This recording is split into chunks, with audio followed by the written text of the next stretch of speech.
SI भर्ती मामले को अगर आप गहनता से अध्ययन करेंगे तो माननीय न्यायालय ने एसआई भर्ती को रद्द नहीं किया है।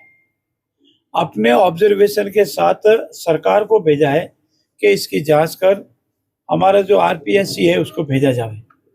पर उन्होंने जो ऑब्जर्वेशन किया वो बहुत ही महत्वपूर्ण है।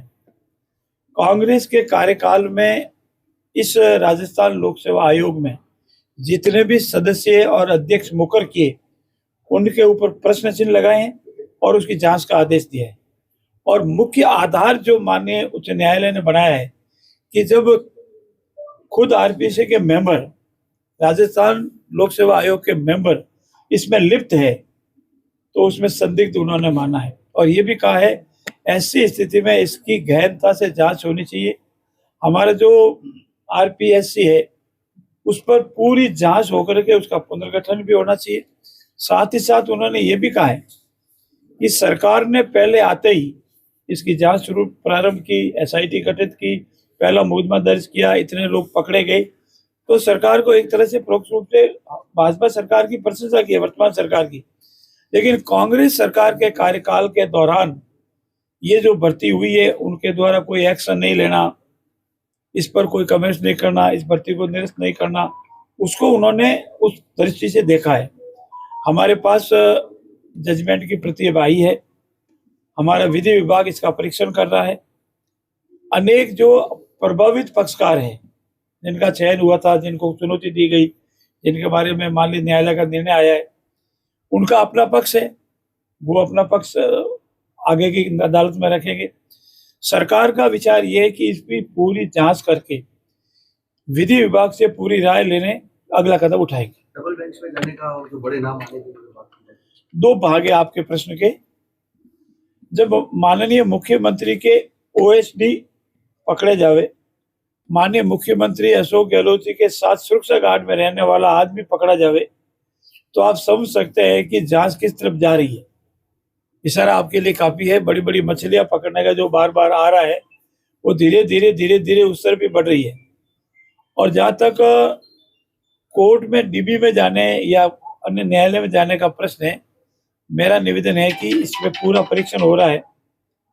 हमारा विधि विभाग इसका पूरा परीक्षण कर रहा है और परीक्षण करने के उपरांत इसमें कोई जो भी कानून सम्मत स्टेप है वो हम उठाएंगे। माननीय न्यायालय ने यह भी संकेत दिया है, ऑब्जर्व किया है कि जो हमने 1051 की भर्ती निकाली है, इस भर्ती में इनको भी समाहित किया जाए, इस विषय को भी परीक्षण किया जा रहा है। जो दोषी है उनके विरुद्ध और सख्त कार्रवाई करने का जो भी ऑब्जर्व किया है उसके संबंध में भी कार्रवाई कर रहे हैं।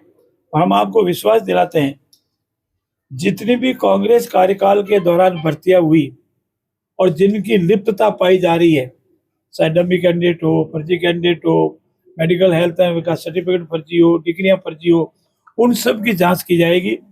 चाहे छोटी मछली हो चाहे बड़ी मछली हो, जो भी गुनाहगार है वो पकड़ा जाएगा, बेगुनाहगार को कोई आंच नहीं आएगी।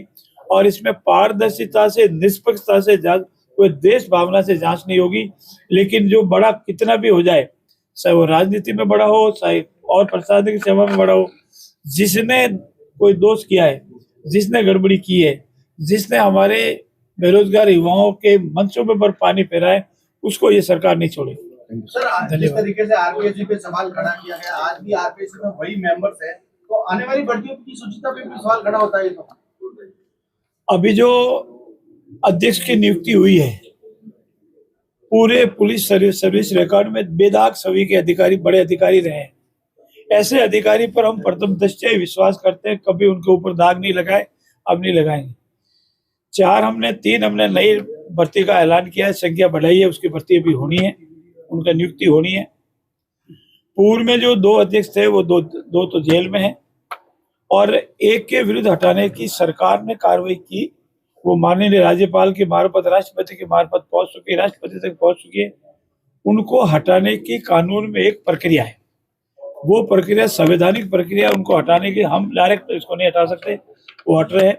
और ऐसी स्थिति में धीरे धीरे जो रह गए हैं दोषी पाए जाएंगे तो उनके विरुद्ध भी विधि सम्मत कार्रवाई से हटाने की कार्रवाई की जाएगी।